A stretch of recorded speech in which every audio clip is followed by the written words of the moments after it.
Hey everyone, hope you're having a great day. Just wanted to share a quick story. This afternoon I had lunch with a friend of mine that I hadn't seen in about a year and a half. He's an older gentleman, 57 years old. And the last time I'd seen him, he was actually kind of going through a challenging time and was unemployed. But I'd kind of kept track with him, up with him on Facebook. And I'd noticed at least it looked like he'd had a job. Things were kind of going well. His wife had went back to work. And so anyway, I met with him today, and unfortunately, he's back to being unemployed again. And I just want to give you an idea on my approach and why I believe it's all about the opportunity.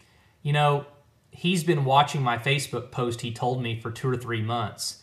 And the truth is they would save about $40 a month on their cell phone bill, and they can even use the phones that they have. But if you notice, it hasn't caused him to switch. And that's my point. For the 1 or 2 people that they'll switch to save a few bucks, the masses just won't.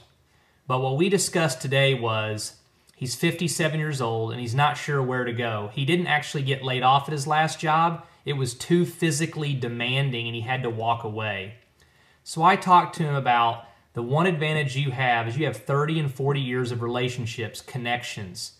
What if you were looking at this purely as an opportunity to go and find people and build up a network and eventually have a residual income that could be your retirement? He said, man, I never dreamed of being in this position at 57. And I said, listen, why don't we look at it that way?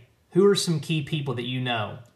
So it really began to shift his mind because he didn't feel like he was a good salesperson. He definitely didn't feel like he had the energy and time to go out there and try to sell mobile service to a ton of people. But he said, man, I used to coach athletic sports.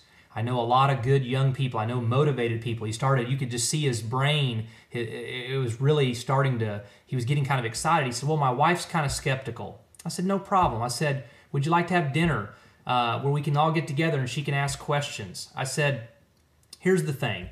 You can tell her that we have no interest in trying to convince you all, twist your arm, or do anything other than authentically and genuinely find out what are her concerns. Maybe she just doesn't have all the facts about, she thinks it's a pyramid or she thinks it's something that's not legit, whatever it may be. I said, because here's the deal.